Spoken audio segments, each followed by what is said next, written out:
வணக்கம். நீங்கள் இணைந்திருப்பது சமூகத்தின் மதிய நேர பிரதான செய்திகளோடு இணைந்து கொள்ளும் நான் டோரின் புஷ்பராஜா. விரிவான செய்திகளுக்குள் செல்வதற்கு முன்னதாக முதலில் தலைப்பு செய்திகள். சிதைவடையும் நிலையில் ஈரான் கடற்படையினரின் சடலங்கள் திணறும் வைத்தியசாலை நிர்வாகம். ஐரிஷ் டெனா கப்பல் மீது நடத்தப்பட்ட தாக்குதலில் 104 பேர் பலி, ஈரான் ராணுவம் அறிவிப்பு. நள்ளிரவுடன் கலைக்கப்பட்ட இலங்கை மின்சார சபை, 6 புதிய நிறுவனங்கள் உதயம். இன்றைய எரிசக்தி நெருக்கடிக்கு ஜேவிபிஏ தான் முழு காரணம், போட்டு தாக்கும் ரணில். எண்ணெய் விலை அதிகரிப்பை ஏற்காதோர் முட்டாள்கள், டிரம்பின் அதிரடி பதிவு. பஹ்ரைன் மீது ஈரான் ட்ரோன் தாக்குதல், சிறுவர்கள் உட்பட 32 பேர் காயம். போரில் வெற்றி பெற அமெரிக்கா எவ்வளவு தூரத்திற்கும் செல்லும், அதிரடி அறிவிப்பு.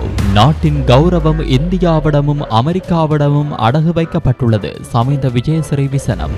வளைகுடா போரால் கப்பல் போக்குவரத்து பாதிக்கும் அபாயம், வெளியில் நடமாடுவதை பெருமளவில் தவிர்க்கவும். வவுனியா, மன்னார் மாவட்டங்கள் அதிக ஆபத்தில். இலங்கையில் அதிகரிக்கும் வீதி விபத்துக்கள், 2 மாதங்களில் மட்டும் 422 பேர் பலி.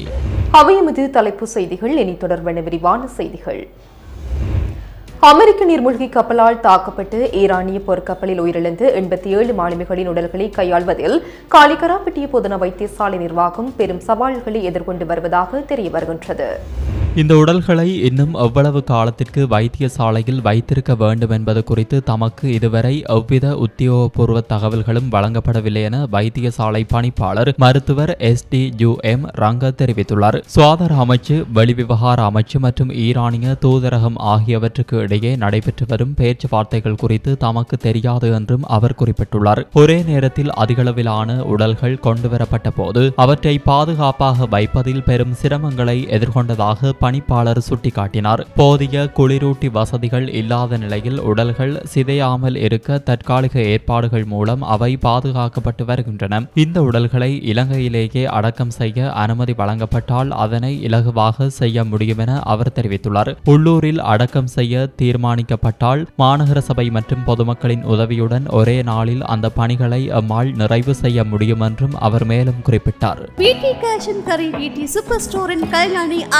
பிராண்டில் அன்றாட வாழ்க்கையின் அனைத்து பொருட்களையும் ஒரே இடத்தில் பெற்றுக்கொள்ள பிடி கேஷன் கரி பாரிஸில் லாட்சப்பல். ஈரானின் போர்க்கப்பலான ஐரிஸ் டீனா கப்பல் மீது நடத்தப்பட்ட தாக்குதலில் சுமார் 104 பேர் உயிரிழந்துள்ளதாகவும் 32 பேர் காயமடைந்துள்ளதாகவும் ஈரான் ராணுவம் அறிவித்துள்ளது. அமெரிக்கா நடத்திய தாக்குதல் காரணமாக இலங்கை கடற்பரப்பிற்கு அப்பால் இந்த கப்பல் விபத்துக்குள்ளானது. கடந்த மார்ச் மாதம் 4ஆம் திகதி காலி துறைமுகத்தில் இருந்து சுமார் 40 கடல் மைல் தொலைவில் இந்த கப்பல் தாக்குதலுக்குள்ளானது. கப்பலில் இருந்த 35 பேரை இலங்கை கடற்படையின் மீட்பு குழுவினர் மீட்டு கரைக்கு அழைத்து வந்தனர். அவர்கள் சிகிச்சைக்காக காலி கராப்பட்டிய வைத்தியசாலையில் அனுமதிக்கப்பட்டனர். அவர்களில் 10 பேர் இன்னும் சிகிச்சை பெற்று வருகின்றனர். இந்த தாக்குதலில் உயிரிழந்த 87 ஈரான் கடற்படையினரின் உடல்கள் மீதான பிரேத பரிசோதனைகள் அண்மையில் காலி தேசிய வைத்தியசாலையில் நடத்தப்பட்டது. வைத்தியசாலையில் சிகிச்சை பெற்று வரும் ஈரான் கடற்படையினரின் 8 பேர் தீவிர சிகிச்சை பிரிவில் அனுமதிக்கப்பட்டுள்ளதாக தெரிவிக்கப்படுகிறது. இலங்கையின் மின்சக்தி துறையில் 56 ஆண்டுகால பழமையான இலங்கை மின்சார சபை நேற்று நள்ளிரவுடன் கலைக்கப்பட்டு அதற்கு பதிலாக 6 அரசு நிறுவனங்கள் உருவாக்கப்பட்டுள்ளன. 1969ஆம் ஆண்டு 17ஆம் இலக்க சட்டத்தின் கீழ் இயங்கி வந்த மின்சார சபை இனி மின் உற்பத்தி, மின் விநியோகம், கடத்துகை மற்றும் கட்டமைப்பு இயக்கம் என 6 தனித்தனி நிறுவனங்களாக செயல்படும். 2024ஆம் ஆண்டின் 36ஆம் இலக்க இலங்கை மின்சார சட்டத்தின் எஞ்சிய விதிகள் இதன் மூலம் இன்று முதல் நடைமுறைக்கு வருகின்றன. விருப்ப ஓய்வு திட்டத்தை தெரிவு செய்யாத ஊழியர்கள் அனைவரும் இந்த புதிய 6 நிறுவனங்களுக்கு மாற்றப்பட்டுள்ளனர். இவர்களுக்கான நியமன கடிதங்கள் நாளை முதல் வழங்கப்படும் என மின்சார சபையின் முன்னாள் ஊடக பேச்சாளர் பொறியியலாளர் தம்மிக விமலரத்ன தெரிவித்துள்ளார். இந்த மறுசீரமைப்பு நடவடிக்கையினால் நாட்டில் மின் உற்பத்தி அல்லது மின் விநியோகத்தில் எவ்வித பாதிப்பும் ஏற்படாது என உறுதியளிக்கப்பட்டுள்ளது. சர்வதேச விவகாரங்களில் தற்போதைய அரசு ஒரு ஊமையை போல மௌனம் காப்பதாகவும் ஜேவிபி கடந்த காலங்களில் ஏற்படுத்திய முட்டுக்கட்டைகளே இன்றைய எரிசக்தி நெருக்கடிக்கு முக்கிய காரணம் என்றும் முன்னாள் ஜனாதிபதி ரணில் விக்ரமசிங்கே தெரிவித்தார்.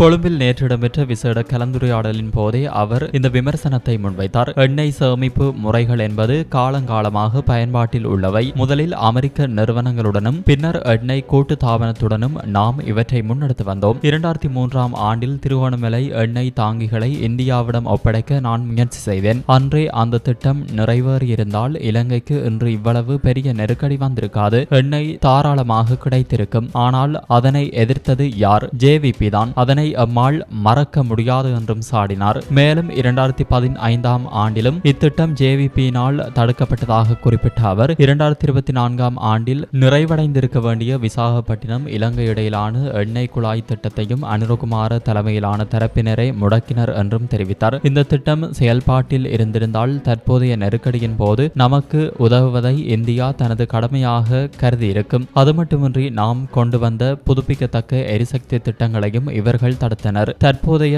உலக சூழல் குறித்து இந்த அரசு மௌனம் காப்பது வியப்பாக உள்ளது. ஓர் ஊமையை போல செயல்படும் இந்த அரசு குறைந்தபட்சம் ஈரானிய ஆன்மீக தலைவரின் படுகொலையாவது கண்டித்திருக்க வேண்டும். ஒரு நாட்டின் அரசை மற்றொரு நாடு பலவந்தமாக அகற்றும் முறையை ஒருபோதும் ஏற்க முடியாது. இது ஒரு சுதந்திர நாட்டின் இருப்பு தொடர்பான ஆழமான பிரச்சனையாகும். அமெரிக்க ஜனாதிபதி டொனால்ட் ட்ரம்ப் உலகை தனது விருப்பப்படி இயக்க முயற்சிக்கின்றார். இஸ்ரேலுடன் இணைந்து ஈரானுக்குள் குழப்பத்தை ஏற்படுத்தி ஆட்சி மாற்றத்தை கொண்டுவர ட்ரம்ப் நினைத்தார். சுவிட்சர்லாந்து, நோர்வே போன்ற நாடுகள் இந்த செயல்கள் சர்வதேச சட்டத்திற்கு முரணானது என தைரியமாக கூறியுள்ளன. ஆனால் இலங்கை அரசு இன்னும் ஒரு முறையான அறிக்கையை வெளியிடாமல் போர் நிறுத்தப்பட வேண்டும் என்று மட்டும் கூறி நழுவுகிறது. இவ்வாறு ரணில் சுட்டிக்காட்டினார்.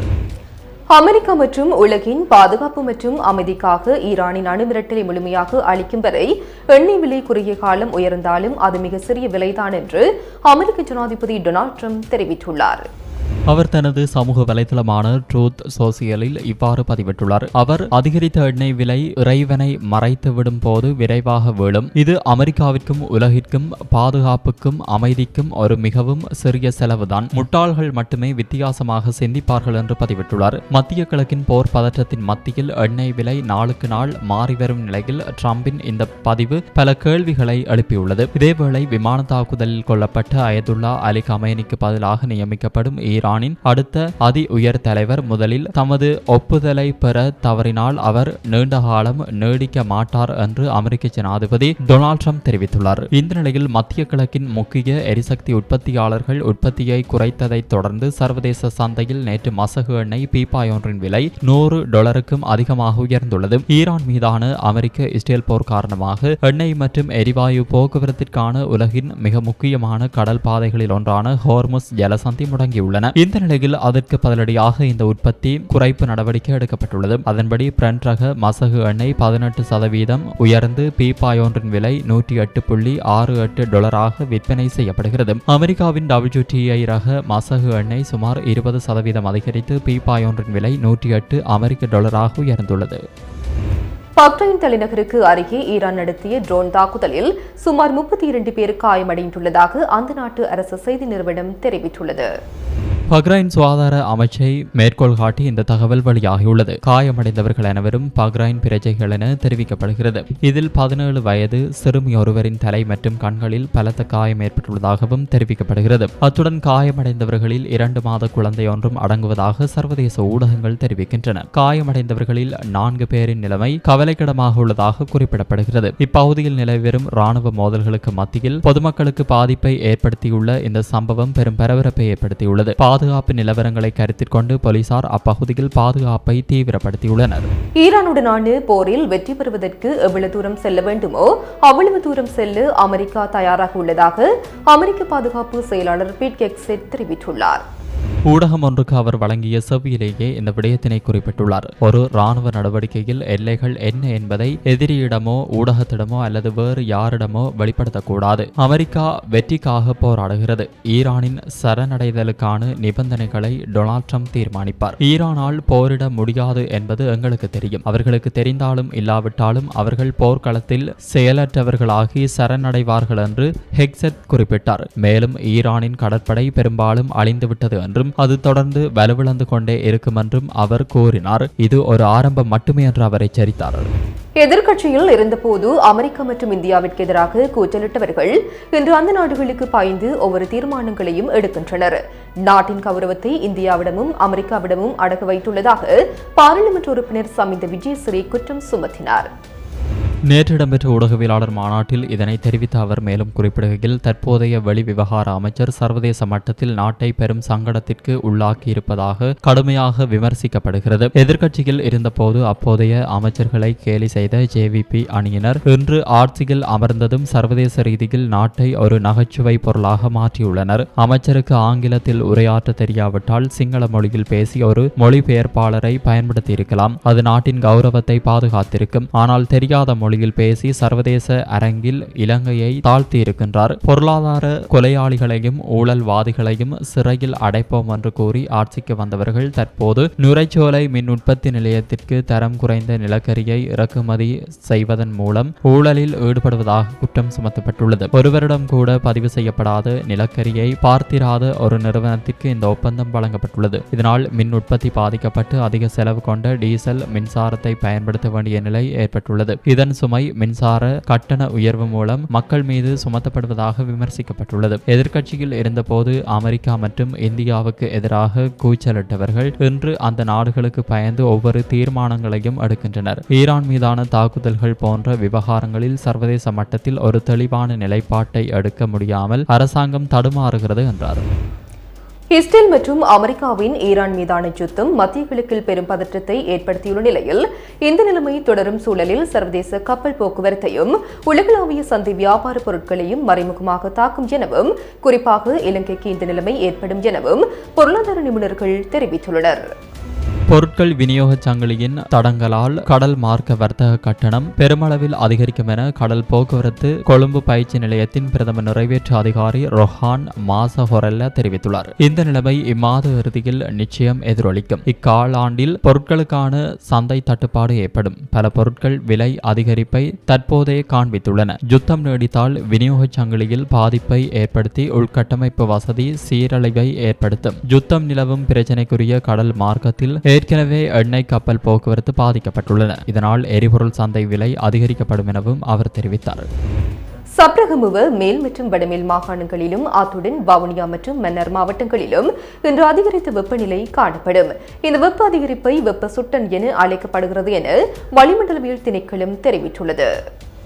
இந்த வெப்ப சுட்டனானது மனித உடலில் குறிப்பிடத்தக்க அளவில் தாக்கத்தை ஏற்படுத்தக்கூடும். இது சரீரப்பதன் மற்றும் வெப்பநிலை இரண்டிற்கும் இடையிலான தொடர்பாகும். இது ஒரு அதிகரித்த வெப்பநிலை என கருத முடியாது. வளிமண்டலத்தில் ஈரப்பதன் அதிகரித்து காணப்படும் இதேவேளை வளிமண்டல வெப்பநிலையும் அதிகரித்து காணப்படும். ஆனால் வளிமண்டல வெப்பநிலை அதிகரிக்கும் போது ஈரப்பதன் குறைவடைய வேண்டும். அவ்வாறு இல்லாமையினால் இவ்வெப்ப சுட்டனானது வளிமண்டலத்தில் தாக்கத்தை ஏற்படுத்துகின்றது. இவ்வாறான தாக்கத்தின் போது மக்கள் குறிப்பாக அதிக அளவில் நீர் அருந்த வேண்டும். வெயிலில் நடமாடுவதை பெருமளவில் தவிர்க்க வேண்டும். சோர்வு நிலை ஏற்படும் போது உடனடியாக வைத்தியசாலைக்கு செல்ல வேண்டும். நாட்டின் பெரும்பாலான பகுதிகளில் வறட்சியான வானிலை நிலவக்கூடும். இதை தவிர காலி, மாத்தறை, களுத்துறை மற்றும் ரத்தினபுரி மாவட்டங்களின் சில இடங்களில் பிற்பகல் 2 மணிக்கு பின்னர் மழை அல்லது இடியுடன் கூடிய மழை பெய்யக்கூடிய வாய்ப்பு காணப்படுகின்றது.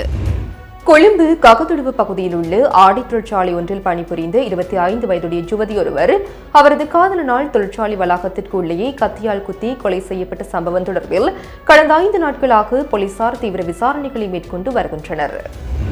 அதீத சந்தேகத்தின் காரணமாகவே இந்த விபரீதம் இடம்பெற்றுள்ளது என்று முதல்கட்ட விசாரணைகளில் தெரியவந்துள்ளது. எனினும் மேற்படி யுவதியை படுகொலை செய்த காதலன் இதுவரை கைது செய்யப்படவில்லை. கொரணை புலத் சிங்கள வீதி கோவின்னு நாரகல பிரதேசத்தைச் சேர்ந்த 25 வயதுடைய எல்ஆர் கிம்ஹானி பெரியரா என்பவரே இவ்வாறு படுகொலை செய்யப்பட்டுள்ளார். இந்த சம்பவம் குறித்து மேலும் தெரிய வருவதாவது, கடந்த 4ஆம் தேதி காலை வழக்கம் போல் பணிக்கு சென்ற கிம்ஹானி தொழிற்சாலையின் பிரதான வாயிலினூடாக நுழைந்து தனது பையை வைக்கும் இடத்திற்கு சென்றுள்ளார். அங்கு ஏற்கனவே மறைந்திருந்த அவரது காதலன் மறைத்து வைத்திருந்த கத்தியால் கிம்கானியை தாக்கிவிட்டு அங்கிருந்து தப்பியோடியுள்ளார். உயர்தர கல்வியை முடித்த பின்னர் ஆடை தொழிற்சாலையில் இணைந்த கிம்கானிக்கும் அங்கு பணிபுரிந்து பதுளை கெப்பட்டிப்புள்ள பிரதேசத்தைச் சேர்ந்த இளைஞர் ஒருவருக்கும் இடையே கடந்த 1 வருடமாக காதல் தொடர்பு இருந்துள்ளது. அந்த இளைஞர் ஏற்கனவே திருமணமானவர் என்பதும் பின்னர் விவகாரத்து பெற்றவர் என்பதும் ஹிம்கானியின் வீட்டாருக்கு தெரிந்திருந்தது. சுமார் 1 மாதத்திற்கு முன்பு ஹிம்கானியின் பாட்டி காலமானதால் அவர் கடும் மன உளைச்சலுக்கு ஆளாகியிருந்தார். இதனால் வீட்டில் இருக்கும் நேரங்களில் காதலனுடன் தொலைபேசியில் பேசுவதை தவிர்த்து வந்துள்ளார். வேலையிடத்தில் நாம் 8 மணி நேரம் ஒன்றாகவே இருக்கின்றோம். வீட்டில் இருக்கும் நேரத்தில் எனது பாட்டியின் நினைவுகளுடன் இருக்க அனுமதி கொடு என்று கிம்கானி தனது காதலனிடம் கோரியிருந்தார் என்று உயிரிழந்தவரின் பெரியம்மா தெரிவித்துள்ளார். இருப்பினும் காதலி தன்னை தவிர்க்கின்றார் என்று அதீத சந்தேகத்தின் காரணமாகவே இந்த கொலை இடம்பெற்றுள்ளது என்று போலீசார் தெரிவிக்கின்றனர். 5 வயதிலேயே தந்தை இழந்து கிம்கானியை அவரது தாய் நதீகா பெரும் கஷ்டங்களுக்கு மத்தியில் வளர்த்தெடுத்துள்ளார். நிர்வாக திறமைக்காக விரைவில் பதவி உயர்வு பெறவிருந்த நிலையிலேயே கிம்கானிக்கு இந்த நிலை ஏற்பட்டுள்ளது. தலைமறைவாகியுள்ள சந்தேக நபரை கைது செய்ய போலீசார் தீவிர விசாரணைகளை முன்னெடுத்துள்ளனர். வீதியில் ஆபத்தான முறையில் மோட்டார் சைக்கிள் செலுத்திய இளைஞர் ஒருவர் நேற்று மாலை நவகத்தேகம போலீசாரால் கைது செய்யப்பட்டுள்ளார். 2 இளைஞர்கள் ஏனைய வாகனங்களுக்கும் பொதுமக்களுக்கும் இடையூறு விளைவிக்கும் வகையில் அதிவேகமாக மோட்டார் சைக்கிளை செலுத்தும் வீடியோ அண்மையில் சமூக வலைதளங்களில் பரவியது. இந்த விடயம் தொடர்பில் போலீசார் விசாரணைகளை ஆரம்பித்திருந்தனர். அதற்குமே குறித்த மோட்டார் சைக்கிள் ஆணிமடு நோக்கி செலுத்தப்பட்டமை தெரியவந்தது. அதன்படி நேற்று மாலை நவகத்தேகம போலீசாரால் மோட்டார் சைக்கிளை செலுத்திய இளைஞர் கைது செய்யப்பட்டார். சந்தேக நபர் பயன்படுத்திய மோட்டார் சைக்கிளும் போலீசாரால் கைப்பற்றப்பட்டுள்ளது. கைது செய்யப்பட்டவர் நவகத்தேகம பகுதியைச் சேர்ந்த 19 வயதுடைய இளைஞர் என அடையாளம் காணப்பட்டுள்ளார். சந்தேக நபர் இன்றைய தினம் ஆணிமடு நீதவான் நீதிமன்றில் ஆஜர்படுத்தப்படவுள்ளார். சம்பவம் தொடர்பான மேலதிக விசாரணைகளை நவகத்தேகம போலீசார் மேற்கொண்டு வருகின்றனர். இலங்கையில் இந்த ஆண்டின் கடந்த 2 மாத கால பகுதியில் 3600க்கும் அதிகமான வீதி விபத்துக்கள் பதிவாகியுள்ளதாக இலங்கை போலீசார் தெரிவித்துள்ளனர். போலீஸ் ஊடக பிரிவு வெளியிட்டுள்ள தகவலின்படி ஜனவரி 1ஆம் தேதி முதல் மார்ச் 2ஆம் தேதி வரையிலான காலப்பகுதியில் மாத்திரம் 3642 விபத்துக்கள் பதிவாகியுள்ளன. 405 உயிரிழப்பு நேரிட்ட விபத்துக்கள் பதிவான நிலையில் அவற்றில் 422 பேர் உயிரிழந்துள்ளனர். அத்துடன் 866 பாரதூரமான விபத்துக்கள் பதிவான நிலையில் அவற்றில் 1730 பேர் காயமடைந்துள்ளனர். இது தவிர 641 விபத்துகளில் சொத்துகளுக்கு சேதம் ஏற்பட்டுள்ளதாக போலீசார் தெரிவிக்கின்றனர். குருநாகல் பொல்பித்திகம கிரிப முன்னேக்கம ஜாஜ பகுதியில் விவசாய கிணற்றில் விழுந்து சிறுவன் ஒருவன் உயிரிழந்துள்ளார். நேற்று மாலை இந்த சம்பவம் இடம்பெற்றுள்ளது. உயிரிழந்தவர் செம்புகுளிய கெக்கிராவ பகுதியைச் சேர்ந்து 10 வயதுடைய சிறுவன் என அடையாளம் காணப்பட்டுள்ளது. குறித்த சிறுவன் விளையாடிக் கொண்டிருந்த போது வீட்டின் பின்புறம் பாதுகாப்பற்ற முறையில் அமைக்கப்பட்டிருந்த விவசாய கிணற்றில் தவறி விழுந்ததில் இந்த விபத்து நேர்ந்துள்ளதாக ஆரம்பகட்ட விசாரணைகளில் தெரியவந்துள்ளது. இந்த சம்பவம் தொடர்பான மேலதிக விசாரணைகளை பொல்பித்திகம போலீசார் முன்னெடுத்து வருகின்றனர். இத்துடன் சமூகத்தின் மதிய நேர பிரதான செய்திகள் நிறைவு பெறுகின்றன. தொடர்ந்தும் சமூகத்தோடு இணைந்திருங்கள்.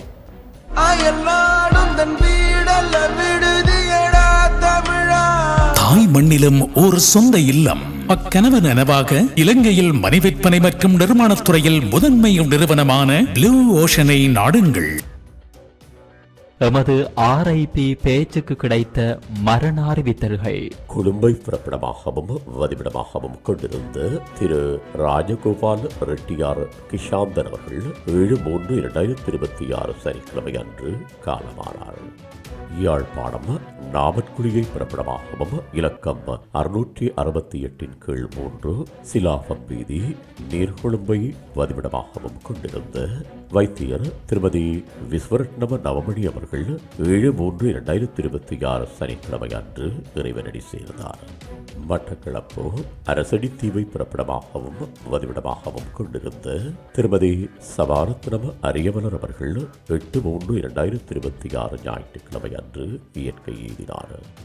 மன்னார் விடத்தில் தீவை பிறப்பிடமாகவும் ஹெடிக்ஸ்வால் ஸ்வீடனை வதிவிடமாகவும் கொண்டிருந்த திரு சி நோயல் அவர்கள் 6/3/2026 வெள்ளிக்கிழமை அன்று இறைபதம் எய்தினார். மேலே அறிவிக்கப்பட்ட அனைத்து மரண அறிவித்தல் இறுதிக்கிரியை பற்றிய தகவல்களை அறிந்து கொள்ள ரிப்.பேஜை பேஜை பார்வையிடுங்கள். இதற்கான லிங்க் கீழிருக்கும் டிஸ்கிரிப்ஷனில் பார்வையிடலாம். இது போன்ற செய்திகளை தெரிந்து கொள்ள சமூகம் நியூஸ் சேனலை சப்ஸ்கிரைப் செய்து அருகில் உள்ள பெல் பட்டனை கிளிக் செய்யுங்கள். மேலும் இது போன்ற செய்திகளை உடனுக்குடன் தெரிந்து கொள்ள சமூகமீடியா.com என்ற இணையதளத்தின் வாயிலாகவும் எங்களுடன் இணைந்திருங்கள்.